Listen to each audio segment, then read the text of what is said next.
My name's Hugh Gilmour. I'm a graphic designer, an art director. I originally started as an art director at Castle Music and then Sanctuary. And when I was worked at Castle is when I first met Bruce Dickinson. I worked on an album called Alive in Studio A. Through working with Bruce, I came to work on an Iron Maiden album called Virtual 11, which would have been out in 1998. And I didn't actually design the album for that, but I did all the singles, adverts, the tour programs. I think the first time I had an Iron Maiden song on an actual piece of vinyl on an album was a compilation album called Axe Attack. That would have been about 30 odd years ago. I think kids today don't know how lucky they've got it with things like the internet, because a school child on a limited budget would have to go and buy a compilation album, usually a K-Tel compilation album, and in this case it was an album called Axe Attack that had Running Free on it. The first time I bought an Iron Maiden record would have been Purgatory. It'll be that single there. I bought that because I actually loved the cover. Would have bought that about 1981 from Martin's in Camberley for about $1.99. And yes, I still have my copy.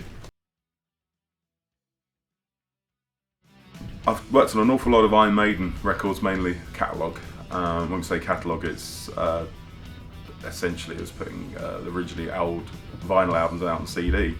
The current trend seems to be vinyl's making a big comeback. This is actually the second batch of Iron Maiden reissues I've done for the first 8 albums. In the last 2 years there was a picture disc campaign. For the majority of Iron Maiden's career they were signed to the EMI Records. EMI was one of the oldest, if not the oldest, going concern as a record label, and as such they actually had a very, very good archive going back to, in theory, every single release they ever put out by every band, not just Iron Maiden. So that makes my job very easy, but that doesn't necessarily mean that artwork exists for, I think the paintings all exist, but in terms of what the source material would be, it would be a whole mixture of transparencies, scans that already exist, and if none of those things exist, then scanning an original mint LP and then cleaning it up for a new reissue. I mean, for instance, if it had originally had a barcode on it, the barcode would have to be taken out and then replaced with a new barcode. Things like the technical information. These records are no longer in EMI, they're now on Warner Brothers in the UK. So Warner information has to be added to it. But in terms of actual individual albums, for instance with the first album, Iron Maiden by Iron Maiden, I had a very good scan of the front cover, but I didn't have anything for the back cover. So the back cover I had to scan again from an original copy. I had a mint copy, and then relay the information on top of that.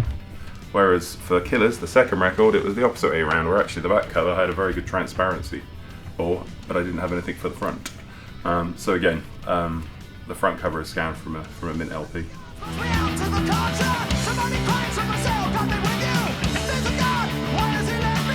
When I actually got the finished copies in of these records, what really struck me was how much effort one has to put into making it look exactly the same as the original, or as close as possible to the original.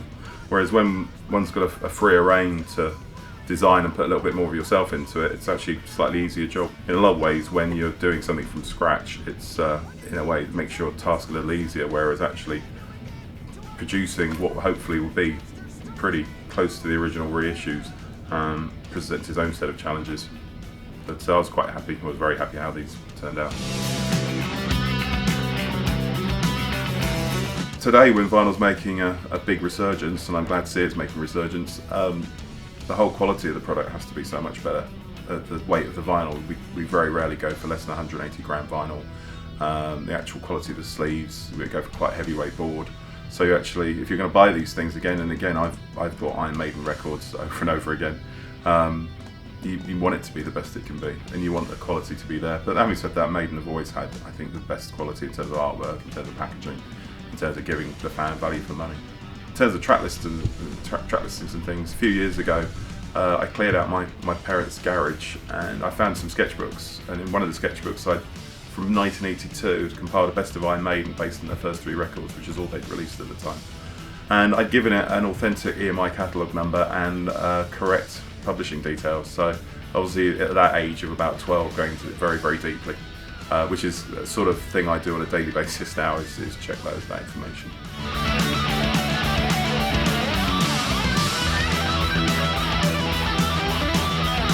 Ideally, the lyrics get completely reset, where you essentially get sent a text document and you lay it out as clearly and as accurately as possible compared to the original. Sometimes if it's near impossible to match a font or a very specific background where it wouldn't be possible to recreate it, a scan of the actual lyrics and text is made. In this case, the publishers have changed since the original reissues, so those are usually taken out in Photoshop and either added back in a like font or just typed in. Some of the information, like the original management company name, has been retained. A lot of the fan club information has been retained, and I guess that's for a sense of authenticity. When I first started working in the music industry, designing predominantly catalogue reissues, I had certainly approached it as a fan, and certainly with a band like Iron Maiden, where I am a fan and have been a fan for a long time, it's even more important for me to certainly give the fans something interesting to look at and some value for money. Yes, there's a responsibility to the fans. There's also a responsibility to maintaining your own reputation. I said I've been doing this a long time. I've been privileged enough to work on lots of Maiden releases, and I'm proud to have done so. There were fans who weren't born when Iron Maiden put their first record out, and essentially that gives them the opportunity to buy something authentic and original.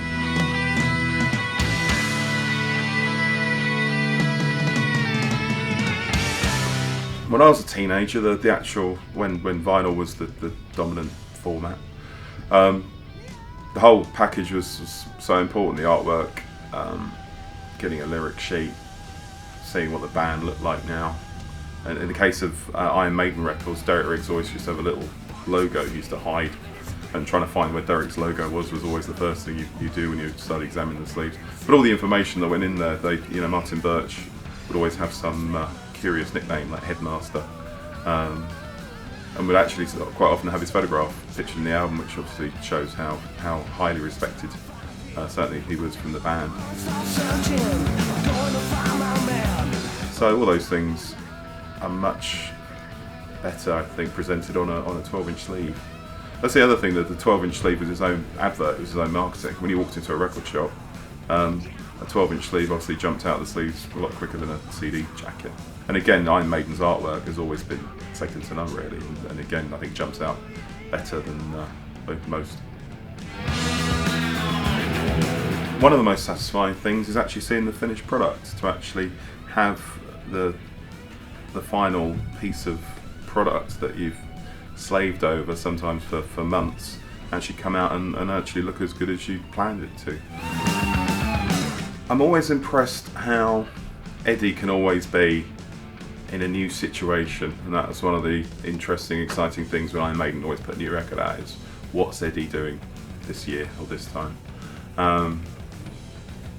So probably my two favourite Eddies, I would say, is probably Killers again. I just think the balance of Eddie on the cover and the way the illustration works is satisfying. And probably the other one is Live After Death, because I said I remember buying that record again when it first came out and just being knocked out by the illustration. Having worked with Maiden for approaching 20 years, I've been in some hugely privileged positions. I've been lucky enough to see Maiden all over the world, certainly all over Europe, in some very impressive venues.